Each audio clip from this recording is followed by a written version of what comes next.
안녕하세요. 저는 경기도에 살고 있는 30대 후반 여자입니다. 평소 출퇴근할 때 자주 듣고 있는 사연 열차에 제 사연이 소개된다고 생각하니 벌써 심장이 두근두근 거리는 게 많이 긴장되는데요. 글재주가 없어 더욱 긴장되긴 하지만 최선을 다해 볼 테니 다들 끝까지 함께 해주세요. 그러면 사연 시작해 볼게요. 남편과 전 2년도 채 되지 않은 신혼부부였어요. 남편은 중학교 선생님이고 저는 주간 야간을 오가는 업종의 일을 하고 있었죠.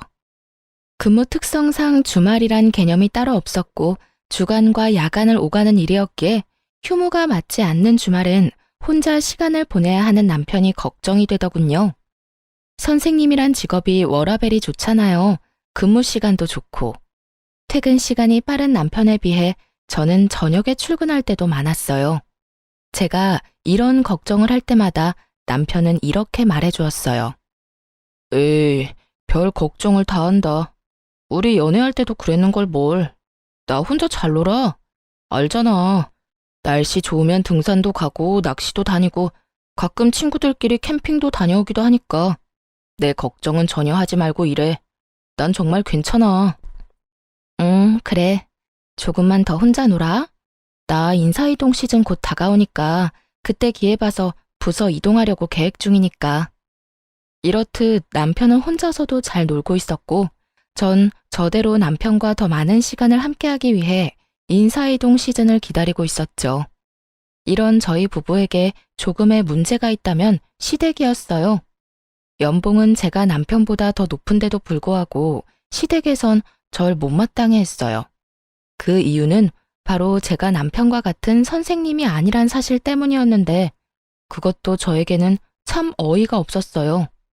결혼 이야기가 오갈 때는 전혀 이런 말을 꺼낸 적도 없었고 오히려 돈 더 잘 버는 저에게 능력이 좋다며 반대하기는커녕 반기는 분위기였죠. 그랬던 시댁이었는데 결혼 1년 차가 지났을 때부터 점점 이런 말을 하곤 하더라고요. 우리 며느리도 우리 아들 같은 학교 선생님이었으면 얼마나 좋아. 교육자 부부, 이 얼마나 어감도 좋고 듣기만 해도 흐뭇하니. 친구들 만나서 이야기할 때 내 위신도 서고 말이다. 아무리 좋은 말도 계속 들으면 듣기 싫다는데 저딴 말을 계속 듣고 있자니 점점 짜증이 나더라고요. 그래서 저도 더는 참지 않고 시모에게 이렇게 말해주었죠. 결혼할 때는 돈 잘 버는 며느리 최고라고 하시더니 이제는 선생님 며느리가 탐나시는 거예요? 진작 선생님 며느리가 좋다고 했으면 저도 남편 포기하고 어머님을 위해서 결혼도 포기했을 텐데요. 제 말에 가시가 가득하다는 걸 남편이 눈치챘는지 결혼 생활을 시작할 때 제가 마련한 집에서 시작한 이야기를 꺼내며 서둘러 제 편을 들기 시작하더군요. 그래 엄마, 언제는 돈 잘 버는 며느리가 최고라고 하셔놓고선? 그리고 엄마 말대로 선생님하고 결혼했으면 내가 지금 대출금 걱정 없이 살 수나 있었겠어. 이 사람이 마련한 집 없었으면 난 지금도 집 대출금이나 갚느라고 월급 구경할 새가 없었을 거야. 그러니까 이 사람한테 그런 말도 안 되는 말 좀 하지 마. 나도 기분 나빠지려고 그런다고. 남편의 말에 시모의 선생님 며느리 타령이 들어가긴 했지만 기분이 나쁜 건 어쩔 도리가 없더라고요. 제가 더 기분이 나쁜 건 저를 그렇게나 못마땅해 하면서도 저에게 끊임없이 용돈을 요구한다는 것이었는데요. 처음엔 두세 달에 한 번씩 돈을 좀 달라던 시모는 어느새 한 달에 두어 번씩 용돈 요구를 하는 날도 생겨나더군요. 저는 처음부터 시모가 용돈을 요구할 때마다 제 돈만이 아닌 생활비 목적으로 남편과 함께 다달이 모은 돈에서 시모의 용돈을 줘버렸죠. 처음 두세 달에 한 번씩 용돈을 줄 땐 아무 말도 하지 않던 남편은 한 달에 두어 번씩 적게는 10만 원, 많게는 50만 원씩 생활비에서 돈이 빠져나가니 짜증을 내기 시작하더군요. 아니, 무슨 용돈을 그렇게 많이 자주 드리는 거야? 그렇게 주고 나면 우리 생활은 어떻게 해? 기가 막히더군요. 제가 친정에 흥청망청 돈을 쓰는 것도 아니고 다름 아닌 시댁에 주는 돈을 그것도 오롯이 남편 돈만이 아닌 제 돈도 포함된 생활비에서 주는데 저에게 짜증을 내니 기가 막히고도 남을 상황이었죠. 여보, 이 돈 내가 친정에 주는 돈이라고 착각이라도 하고 있는 거야? 그 돈 당신 집에 주는 거야. 그것도 내가 먼저 챙겨드린 것도 아니고 어머님이 이런저런 핑계 대면서 돈 달라고 하도 성화를 부리셔서 준 거라고. 지금 짜증낼 사람은 당신이 아니라 나인 거 몰라? 우리 생활비는 당신 돈 내 돈 합쳐서 쓰는 건데 그 돈에서 어머님 드리는 거라고. 그리고 지금 짜증을 낼 대상이 이상하다고 생각 안 해? 내가 아니라 어머님한테 짜증내든 화를 내든 하란 말이야. 어머님이 달라고 하는데 내가 어떻게 딱 잘라서 안 된다고 그러냐고. 아무리 그렇다고 해도 안 되는 건 안 된다고 해야지. 당신은 그런 말도 못해서 어쩌려고 그래? 어떤 날은 치과에 간다고 돈 달라 그러시고 어떤 날은 친구 만나러 가는데 돈이 없다고 돈 달라 그러시는데 어떻게 못 준다고 그래. 그렇게 말하는 당신이 못 준다고 그러면 되겠네. 남들이 들으면 내가 친정부모님께 용돈 퍼다 주고 있는 줄 알 거다. 지금 이 상황에선 당신이 나한테 짜증을 낼 게 아니라 나한테 미안해해야 하는 상황이라고. 생활비에 내 돈도 들어간 거 잊었어? 왜 나한테 짜증을 내? 내가 언제 짜증을 냈다고 그래. 아유, 됐어. 내가 알아서 할 테니까 당신은 아무 말도 하지 말고 있어. 남편은 제 말에 기분이 상해버렸는지 사과 한마디 없이 본인이 알아서 하겠다곤 해버리곤 대화를 끝내버리더군요. 그 후 시모의 용돈 요구는 없어졌지만 다른 식으로 저를 괴롭히기 시작했어요. 당시 시댁에선 아침부터 적어도 5첩밥상 이상을 차려 먹는 집안이었는데 제가 야간을 하고 퇴근하는 아침이라든지 피곤함이 절여있는 휴일날엔 어김없이 연락이 와 아침을 차리라는 말도 안 되는 요구를 하기 시작하더라고요. 처음 한두 번이야 시모가 많이 아프다고 하니 가서 차려드렸지만 막상 시댁에 가보면 시모의 상태는 저보다 더 팔팔해 보였고 이런 말도 안 되는 요구를 따라주면 안 되겠다 싶었어요. 그날도 전 야간을 하고 퇴근하고 있었고 시모에게선 또 연락이 와 시댁으로 오라고 하더군요. 일 끝났지? 오늘도 우리 집에 좀 들렀다 가려무나. 왜요? 또 손가락 하나 까딱할 힘도 없이 편찮으세요? 그래. 나이가 들어서 그러는가 요즘엔 아침만 되면 힘도 없고 몸도 안 쑤시는 데가 없는 게 컨디션이 영 말이 아니야. 그러니까 얼른 와서 아침 좀 차리려무나. 어머님, 매번 편찮으시다고 해서 가보면 저보다 혈색이 더 좋으세요. 아프고 피곤한 걸로 치면 제가 어머님보단 한 수 위인 것 같은데 그러지 말고 어머님이 저희 집에 좀 와서 아침밥 좀 차려주시면 안 될까요? 저는 오첩밥상까지는 바라지도 않고 그저 죽 정도면 되는데요. 소화도 잘 되고 먹고 빨리 잘 수도 있고 말이에요. 저는 작정을 하고 시모의 요구에 답을 하고 있었고 시모는 이런 저의 말에 화가 났는지 언성을 높이기 시작하더라고요. 뭐야? 너 지금 이 시어머니한테 네 아침밥상이나 차리라 이거니? 나 컨디션 안 좋다는 말은 어느 귓구멍으로 들은 게야? 어머님도 아시다시피 저는 방금 전까지 밤새도록 일하다 왔는데 그 컨디션은 제가 더 안 좋지 않을까요? 그러니까 제 밥상 차려주실 거 아니면 앞으로 이런 전화 하지 마세요. 저도 며느리이기 전에 사람이고 저도 힘들고 피곤한 거 알아요. 그러면 저 진짜 너무 많이 피곤해서 전화 끊을 테니 정 몸이 힘드시면 시켜 드세요. 들어가세요. 집에서 가까운 거리도 아니었고 적어도 1시간은 걸리는 거리인데 그저 저를 부려먹기 위해 저러는 것에 더는 노란하고 싶지 않았기에 저는 더욱 단호하게 말하곤 전화를 끊어버렸습니다. 그 뒤로도 시모는 연락이 와 아침밥을 요구했지만 그때마다 전 못 간다는 말과 함께 전화를 끊어버렸어요. 그렇게 시모에 대한 스트레스도 쌓이는데 남편 역시 의심스러운 행동을 하기 시작하더군요. 남편은 여전히 제가 일하는 주말엔 낚시하러 다닌다거나 여러 취미 생활을 했는데 다른 때와 마찬가지로 낚시를 하러 갔다며 물고기를 낚은 사진이 왔더라고요. 대어를 낚은 사진이었는데 밝게 웃고 있는 남편의 뒤로 거울에 남편의 사진을 찍어주고 있는 여자의 모습이 보이는 것이 아니겠어요? 흐릿하고 작은 여자의 실루엣이었지만 저는 한눈에 그 여자가 남편의 학교에서 함께 일하는 처녀 선생님이라는 걸 단박에 알 수 있었어요. 그 여자는 저희 결혼식에 참석했을 뿐 아니라 소풍을 다녀온 사진이라든가 학교에서 하는 각종 행사 사진을 보다가 워낙 예쁘게 생겨 저도 모르게 눈길이 가던 여자였어요. 전 바로 남편에게 답장을 해 누구와 갔냐고 물어보았어요. 여보, 또 혼자 갔어? 아니면 이번엔 같이 간 사람이 있는 거야? 학교 선생님들이랑 왔어. 매번 내가 낚시터에 다닌다고 하니까 다들 궁금해하길래 시간 맞는 사람들 맞춰서 같이 왔지. 그래? 심심하진 않겠네. 좋은 시간 보내. 저는 이렇게 마지막 문자를 보냈고 제 문자에 남편은 단체 사진을 찍어 보내주더군요. 남자 셋, 여자 셋.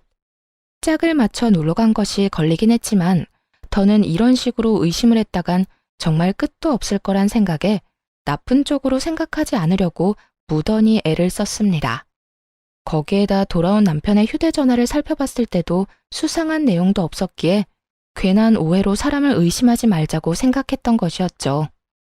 그러던 어느 주말, 저도 쉬는 주말이었는데 원래 이런 주말엔 오롯이 저와 시간을 보내던 남편은 그날따라 무슨 일인지 아주 중요한 약속이 있다며 나갈 채비를 하더라고요. 주말에 무슨 일이길래? 원래 이런 날엔 나랑 시간 보내줬었잖아. 그게 선생님들이랑 애들 이야기도 좀 할 겸 해서 다 함께 모이기로 했어. 그때 사진 보내줬던 선생님들 있지? 다 모인다는데 나만 빠질 수도 없는 노릇이잖아. 다른 것도 아닌 애들 때문에 이야기 나누는 자리기도 하고 말이야. 일찍 들어올 테니까 혼자 조금만 있어. 처음엔 그럴 수도 있다고 생각했어요. 요즘 애들 교육하기 참 힘들다는 말을 달고 살기도 했고 가끔 이런 날도 있겠지 하는 마음에서 선뜻 보내줬던 것이었죠. 하지만 그런 날들이 많아지는 것도 모자라 평일조차 남편의 귀가 시간이 늦어지며 술에 취해 들어오는 날이 잦아져 결국 전 남편에게 한 소리 하게 되었어요. 여보, 정말 해도 해도 너무한 거 아니야? 요즘 왜 이렇게 늦어? 주말이고 평일이고 할 것 없이 너무 늦잖아. 당신이야말로 너무한 거 아니야? 난 당신 일 때문에 나랑 시간 못 보내는 것도 당신 편의대로 다 맞춰서 다 이해하고 혼자만의 시간도 척척 잘 보내는데 당신은 이런 것도 이해 못 해줘? 내가 선생님들 만나서 노는 것도 아니고 다 일의 연장 아니야. 나라고 뭐 좋아서 이러는 줄 알아? 당당히도 저딴 말을 하는 남편을 보는데 절로 콧방귀가 다 나오더라고요.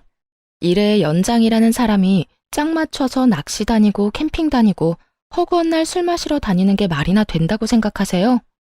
제가 본 남편은 그저 늦바람이 난 사람처럼 노는 것에 환장한 사람처럼 보였고 전 제가 느끼는 그대로 남편에게 말해주었어요. 일의 연장? 일한다는 사람이 낚시 다니고 캠핑 다니고 하루가 멀다고 술 마시고 다니는가 봐. 그걸 누가 믿어? 지나가는 사람 아무나 붙잡고 물어봐. 누가 그렇게 생각이나 해주는가? 10이면 10, 100이면 100. 젊은 사람들끼리 모여서 놀러 다니는 거라고 할 거라고. 나는 안중에도 없고 그저 그 선생님들이랑 시간 보내느라 바쁘잖아 요즘. 당신이 내 입장이면 섭섭하지 않겠어? 난 어찌되었든 이렇게까지 자주 모여 놀러 다니는 것도 싫고 하루가 멀다고 술 마시고 늦는 것도 싫어. 당신이 싫다고 하면 내가 안 해야 해? 그리고 섭섭? 당신 말 한 번 잘했다. 나도 섭섭했어. 당신이 일한다고 나 혼자 집에 있을 때 나도 섭섭했다고. 이거 왜 이래? 그리고 내 일은 내가 알아서 할 테니까 나한테 잔소리하지 마.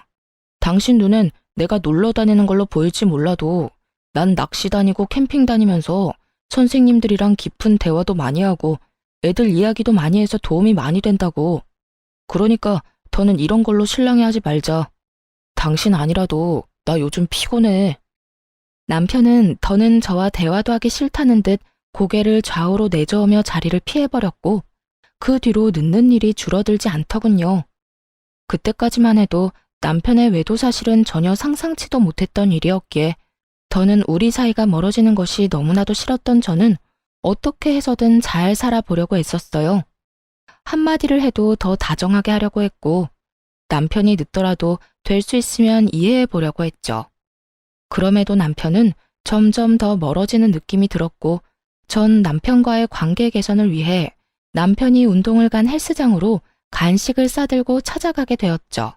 오랜만에 함께 데이트도 할 겸 해서 헬스장 1층에 있는 커피집에서 운동을 끝낸 남편이 나오길 기다리고 있는데 그 예쁜 동료 여선생이 가게로 들어오더군요.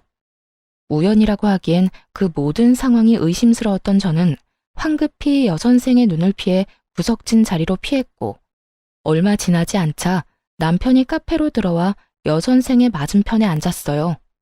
그 후 100% 정확하게는 듣지 못했지만 웃으며 나누는 대화와 서로의 머리카락을 만져주는 모습 등 다정한 연인의 모습과 다름이 없는 두 사람의 행동에 남편의 외도를 확신하게 되었습니다.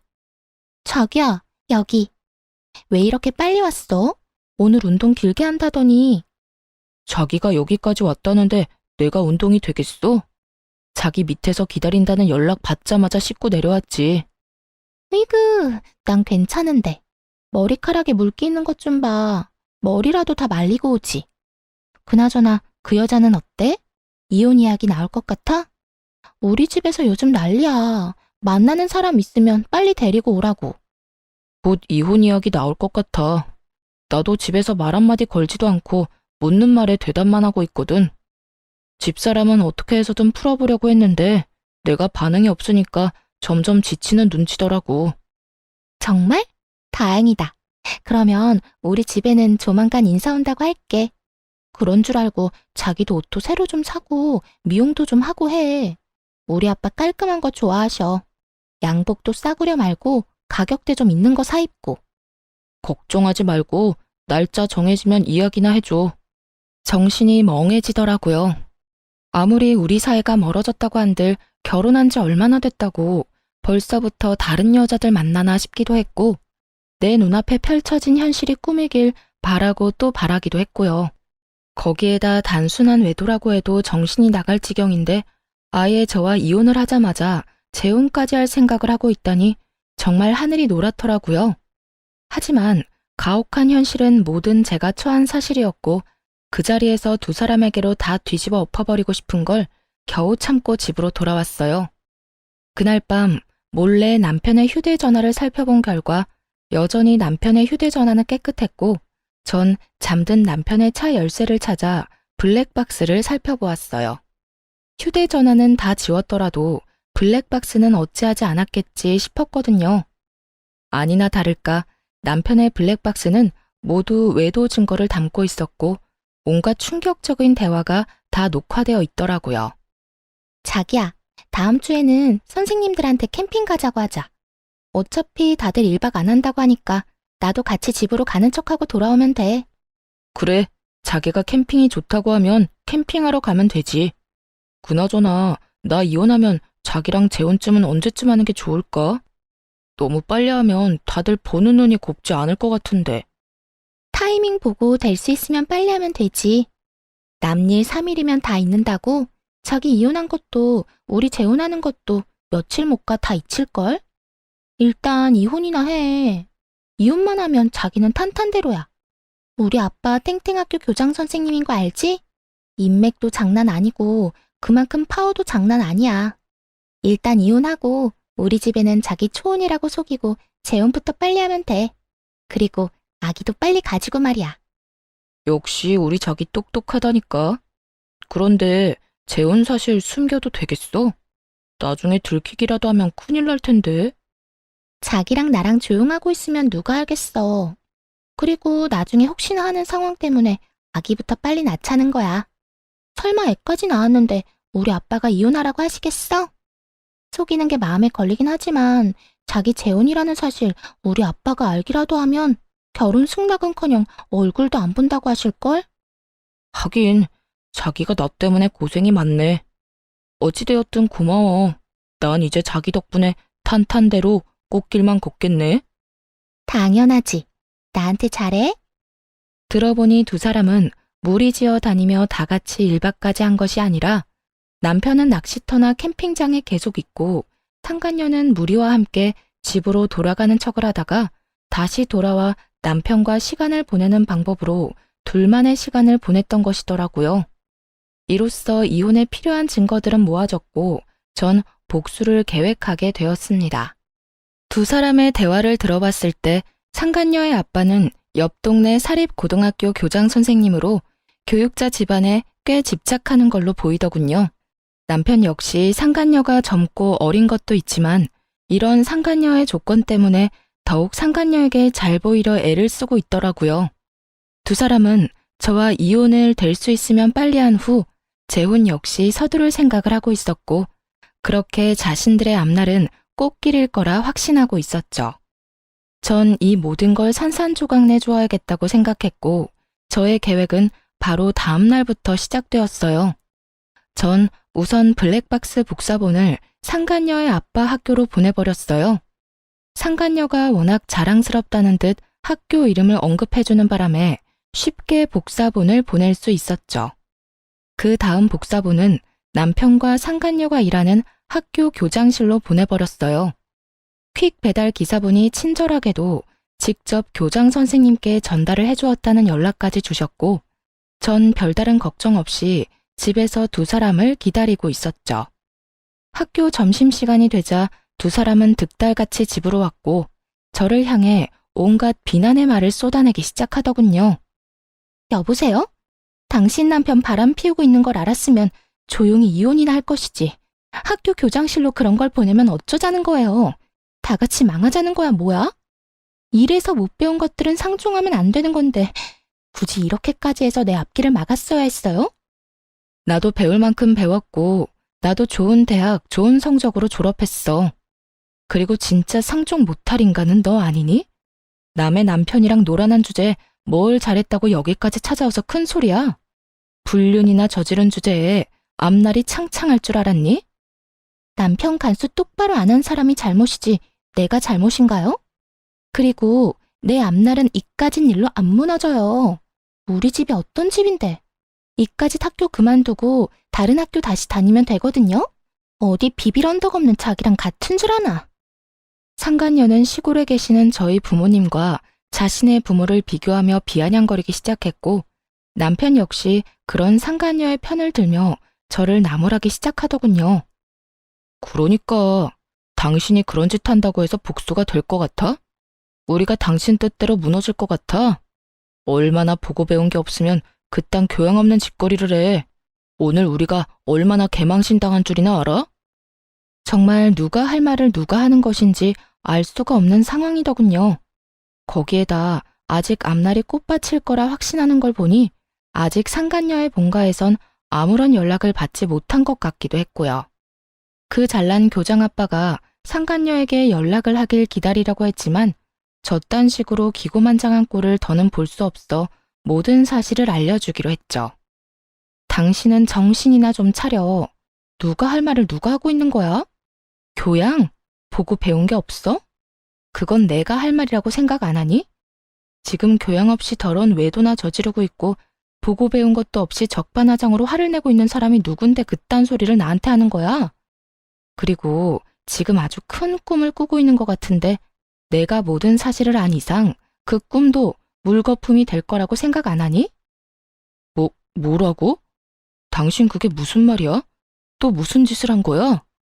그러게, 이 여자가 지금 뭐라고 하는 거야? 설마, 아니죠? 아니긴, 내가 당신들 학교에만 복사본을 보냈을 것 같아? 너네가 어느 학교 어느 교장실에 누가 있는지 친절하게 알려줬는데 그런 눈으로 봐도 소용없어. 이미 복사본은 네가 비빌 언덕인 네 아빠한테도 보내버렸고 잘 전달되었다고 연락도 받았으니까. 그제야 모든 사실을 한 두 사람은 얼굴이 사색이 된다 싶더니 저에게 득달같이 달려들더군요. 거짓말이지? 당신 나랑 지혜 골려주려고 거짓말하는 거잖아. 당신이 정말 그런 짓을 했으면 앞으로 내 앞길은 누가 닦아주냐고. 자기는 지금 자기 출세 따위가 문제야? 우리 아빠가 알면 나 집에서 쫓겨나는 건 둘째치고 영까지 끊길 수도 있다고. 내가 어떻게 해서든 아빠 눈에 들어야 당신한테도 기회가 간다는 거 몰라? 저기요, 정말 우리 아빠한테 그 복사본 보낸 거예요? 아니죠. 내가 뭘 그렇게 잘못했다고 그렇게까지 해요. 제발 아니라고, 거짓말이라고 해줘요. 뭘 그렇게까지 잘못했냐고? 간통죄가 폐지됐다고 불륜이 정당화된 줄 아니? 너 조강지처가 버젓이 두 눈 뜨고 있는데 몰래 만나는 것도 모자라서 이혼까지 시키려고 했었어. 그 정도면 나한테 죽을 죄를 지었다고는 생각 안 하니? 복사본을 정말로 보냈냐고? 생각 같아선 복사본을 보내는 게 아니라 직접 가지고 가서 틀어주고 싶은 걸 겨우 참았어. 그러니까 여기서 M1 사람한테 헛소리하고 있지 말고 네가 사랑하는 저 남자까지 챙겨서 네 집에나 가봐. 한시라도 빨리 가서 빌어야 네 집에서 빌어먹을 밥풀이라도 있지 않겠니? 끝까지 현실을 부인하던 상간녀는 단호한 제 말에 눈을 뒤집고 저에게 달려들더니 허우적거리며 손을 뻗더라고요. 평생 운동이란 걸 해보지 않은 듯한 움직임이었죠. 어이없던 저는 상간녀의 손을 확 낚아채고 악소리가 나게 팔을 있는 힘껏 꺾어주었어요. 이거 놔? 이 여자 정말 미쳤나 봐. 이거 놔. 미친 건 내가 아니라 너지. 어디 건방지게 손까지 내밀어 내밀기는. 내가 그렇게 우스웠니? 어디 상간녀 주제에 여기가 어디라고 찾아와? 제정신이 아닌 게지. 생각 같아선 정말 가만두고 싶지 않은데 괜히 내 손 더럽히기 싫어서 보내주는 거니까 곱게 보내줄 때 가라. 저는 상간녀를 남편의 쪽으로 밀어버렸고 남편은 상간녀를 부축하며 저에게 온갖 험한 말을 쏟아내기 시작하더군요. 당신 정말 제정신이야? 배웠다는 사람이 왜 이렇게 무식하게 굴어? 이러다 어디 크게 다쳤으면 당신이 책임질 거야? 내가 좀 밀었다고 크게 다칠 정도면 걔는 걸어다니지 말고 병실에 누워 있어야 하는 거 아니니? 그 정도로는 진단서도 안 나오니까 걱정하지 말고 얼른 가. 여기서 더 소란 피웠다간 나 진짜 경찰이라도 부를 거니까. 그런 줄 알고 더 난동 피우려면 피워보든가. 전 두 사람을 향해 경찰을 부를 거라며 으름장을 놓았고 두 사람은 끝까지 저에게 험한 말을 쏟아내며 돌아가더군요.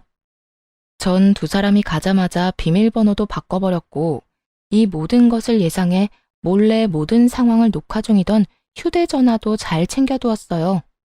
이로써 더욱 확실하게 이혼 준비를 마친 저는 이혼 소송을 준비했습니다.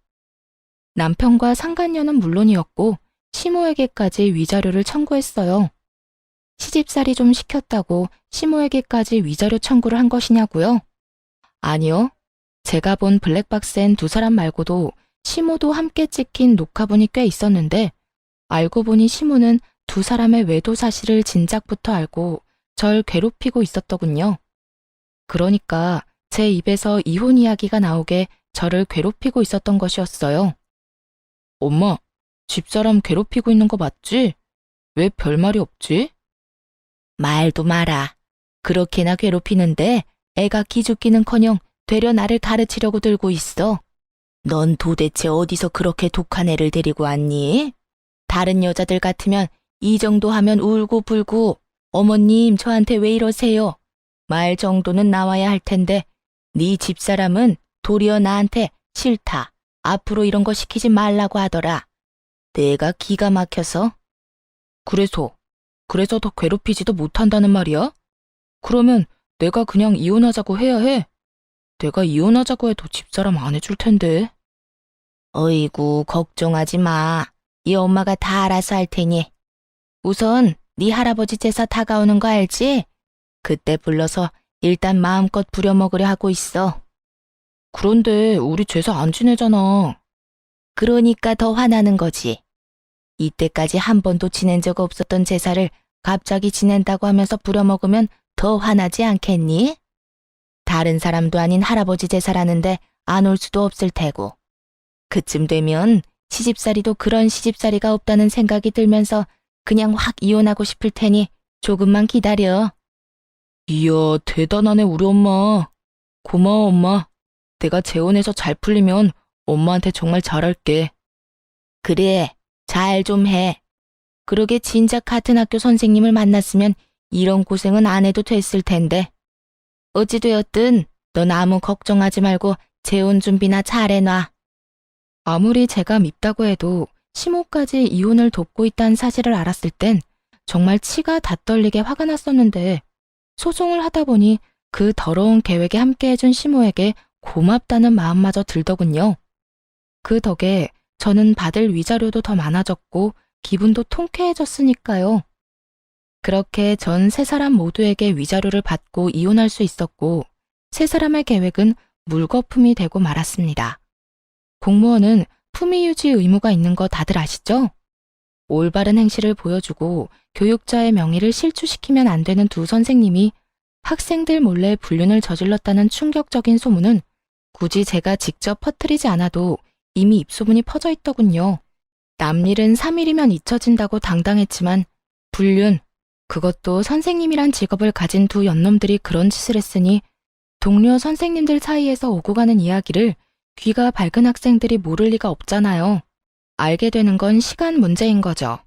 3일이 아니라 한 달이 지나도 잠잠해지지 않고 오히려 학생들은 두 선생님을 대놓고 무시할 정도로 수업 태도가 좋지 않았대요. 그리고 교장 선생님은 이미 알고 계시니 징계도 당연 들어갔고요. 그렇게 전 남편과 상간녀는 학교에서 쫓겨난 것은 물론이었고 전 남편의 앞길에 꽃가루를 뿌려줘야 할 상간녀의 본가에서도 처참하게 쫓겨났다고 하더군요. 전 시모는 빚을 내서 저에게 위자료를 준 것도 모자라 선생님 아들과 선생님 며느리가 아닌 백수 아들과 백수 며느리를 꼼짝없이 데리고 살아야 하는 상황이라고 하더군요. 그렇게 자랑스럽게 여기던 아들이 순식간에 백수 이혼남이 되었으니 전 시모는 아주 억장이 무너졌는지 골골거리며 누워 지낸다더군요. 그 후 별다른 소식을 듣지 못하고 살았는데 1년 남짓 지났을 무렵 전 남편에게 울면서 연락이 왔더라고요. 여보, 나야. 잘 지내? 미쳤어? 여보라고? 혹시 너 치매 걸렸니? 우리 사이가 아직 혼인관계라고 착각하는 건 아니지? 갑자기 전화해서 왜 우는 소리야? 그게 그 여자 도망갔어. 바람도 병이라고 하더니 이번엔 학원 원장이랑 바람나서 도망갔다고. 심지어 그 남자도 유부남인데 말이야. 이게 말이나 돼? 어떻게 나한테 이럴 수가 있냐고.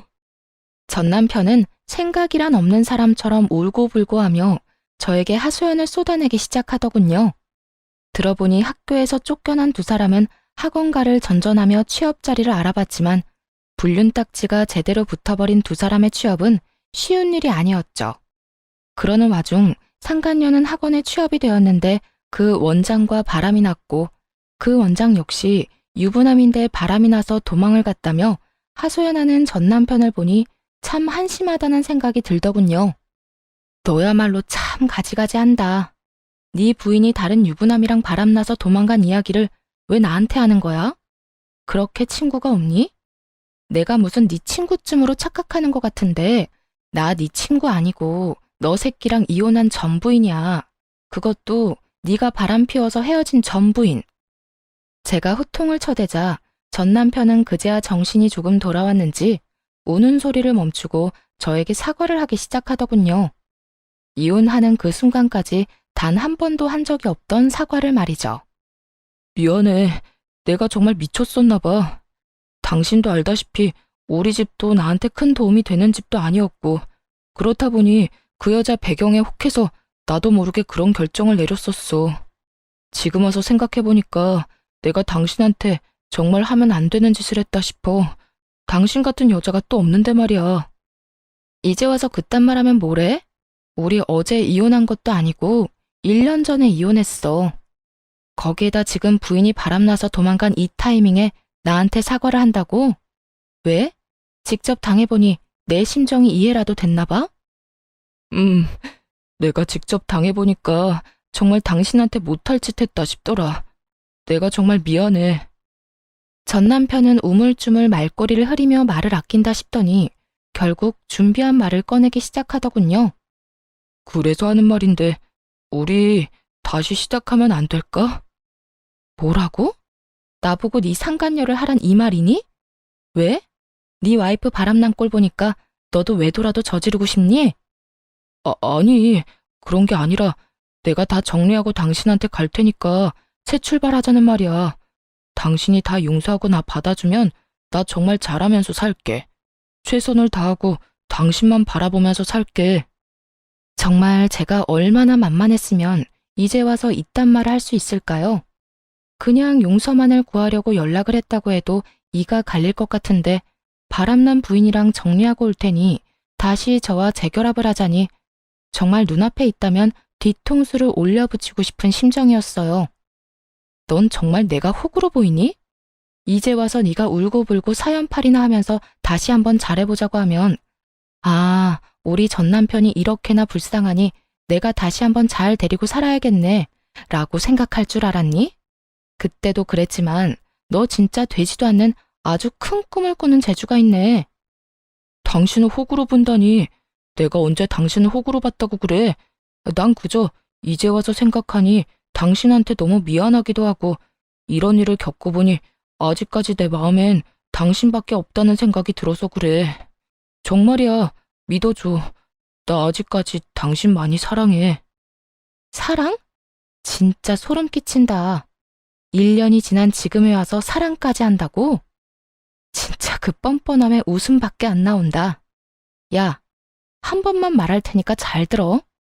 난 너랑 다시 살 생각도 없고 너 같은 인간 사랑하기는커녕 혐오스러워. 내 입 아파서 내 입 더럽히기 싫어서 가만히 있었더니 넌 내가 만만해 보였구나. 다신 연락도 하지 말고 그 헛된 꿈에 나까지 엮지도 마. 여보, 제발. 내가 이렇게 빌게. 나 진짜 이러다 폐인 될 것 같아서 그래. 내 인생 망할 것 같아서 그렇다고. 우리가 함께 했던 정을 생각해서라도 나 좀 구해줘. 어? 제발. 저는 곧장 전화를 끊어버렸고 그 후에도 연락이 왔지만 다 차단을 해버렸어요. 그렇게 그 인연도 정말 끝이라고 생각했는데 몇 달 뒤 생각지도 못한 전 시모에게서 연락이 왔더라고요. 차단을 다 했는데도 불구하고 다른 번호로 전화가 와 피하지 못하고 그냥 받아버렸던 것이었어요. 아가, 잘 지내니? 결혼 생활을 할 때에도 단 한 번도 들어본 적이 없던 아가라는 호칭을 쓰는 전시물을 보며 정말 코웃음이 다 나더라고요. 아가라니 참 낯선 호칭이네요. 그나저나 무슨 일이세요?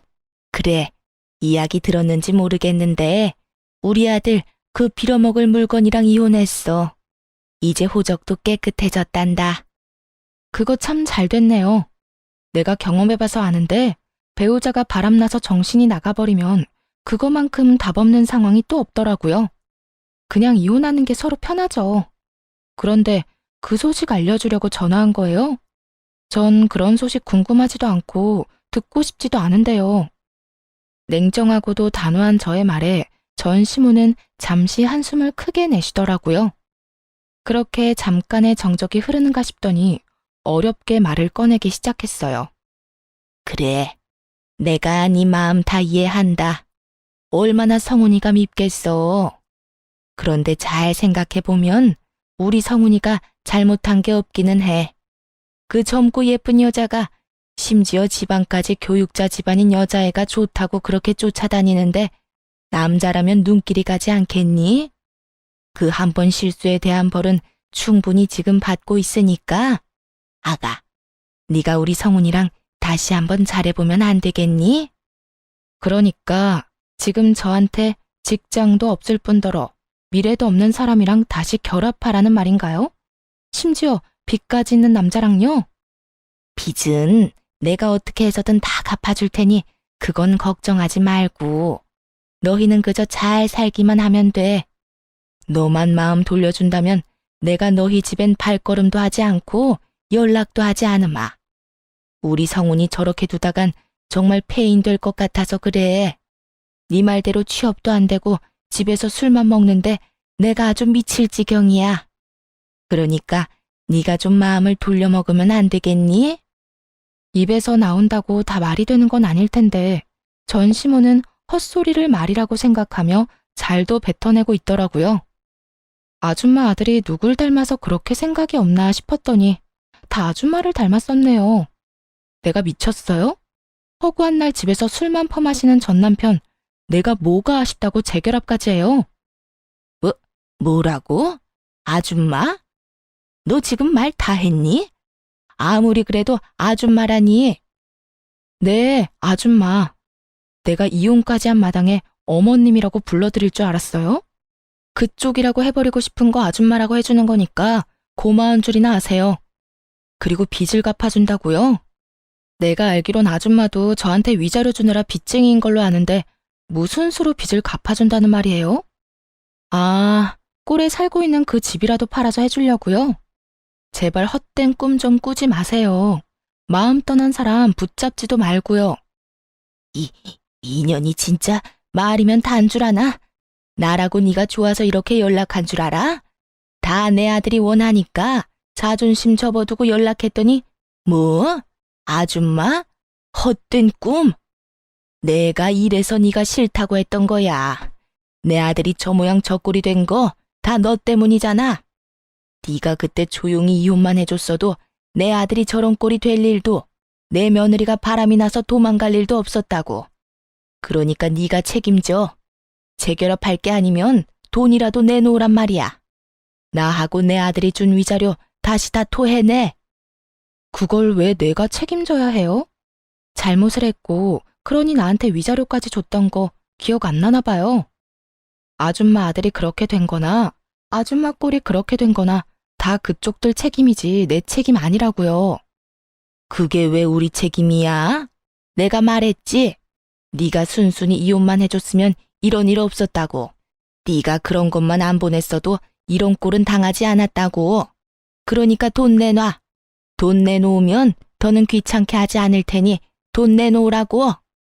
전 시무는 정신줄을 놓아버린 사람처럼 정신 나간 말을 하기 시작했고 더는 통화하고 있을 이유가 없어 보이더라고요. 이혼까지 한 마당에 가족도 뭣도 아닌 사람에게 욕을 들을 필요도 없었고요. 아줌마, 요즘엔 욕도 조심해서 해야 하는 거 모르는가 봐요. 지금 통화하는 거 다 녹음 중이거든요. 이거 내가 경찰서에 가지고 가서 신고하면 아줌마 또 벌금 내야 한다고요. 그렇게 자랑스럽던 아들 술값 되는 것도 힘들 텐데 어디 벌금까지 내게 해줄까요? 뭐야? 너 이 고약한 거 사. 나는 고약하기만 하지 당신네들은 고약한 걸 넘어서 파렴치하다고요. 그러니까 더 험한 꼴 보기 싫으면 나한테 연락해서 이딴 말 좀 하지 마세요. 사람이라면 양심이 있어야지. 이혼한 지가 언젠데 연락해서 재결합하라 마라 부탁질이에요. 다시 연락하면 정말 경찰서에서 뜨거운 제외하게 될 테니 그런 줄 알고 끊어요. 저는 전화를 끊어버렸고 그 번호 역시 차단을 해버렸어요. 끝까지 구질구질한 것을 넘어 양심도 없던 그 지긋지긋한 인연과도 그렇게 끝이 났습니다. 그 후 저는 아예 회사를 옮겨버렸어요. 제가 기다리는 인사이동은 되지 않았고 더는 주야간을 오가기 싫어 새 출발을 할 겸 아예 회사를 옮겨버렸어요. 그렇게 5년이란 세월이 지났네요. 저는 어느새 30대 중반을 넘어 40에 가까워지는 나이가 되었고 이직한 회사에 잘 적응하며 진급을 앞두고 있어요. 그리고 또 좋은 소식이 있는데요. 아마도 제가 결혼을 할 것 같네요. 지금 다니고 있는 회사에서 좋은 사람을 만나게 되었고 결혼을 전제로 한 만남을 2년째 이어나고 있어요. 아무래도 이혼이라는 경험이 있어 경계심이 심했던 저에게 끝없는 사랑과 마음을 보여준 멋진 남자예요. 이 남자가 제게 고백을 했는데 차마 제가 마음을 열지 못하고 있을 때 이런 말을 하더라고요. 어떤 일이 있었는지 자세히는 알지 못하지만 전 전에 만났던 그 못난 놈과는 다릅니다. 바람 같은 거 절대 피우지도 않을 거고 절대 배신 같은 것도 하지 않을 거예요.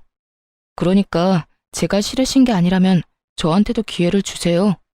일단 곁에 두시고 제가 어떤 사람인지 보여드릴 기회라도 주세요.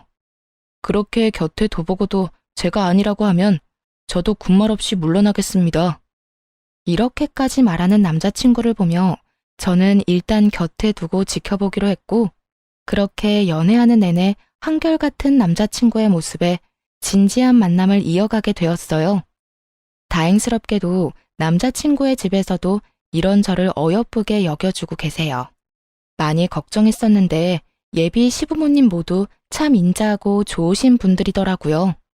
조만간 나를 잡을 예정인데 제가 애정하는 채널에서 저의 마음 아팠던 과거를 훌훌 털어내버리고 새 출발해보려고 합니다. 지금은 한결같은 사람이 앞으로 한평생을 한결같으리라는 보장이 없긴 하지만 적어도 전 남편과는 다른 남자라는 걸 확신할 수가 있네요.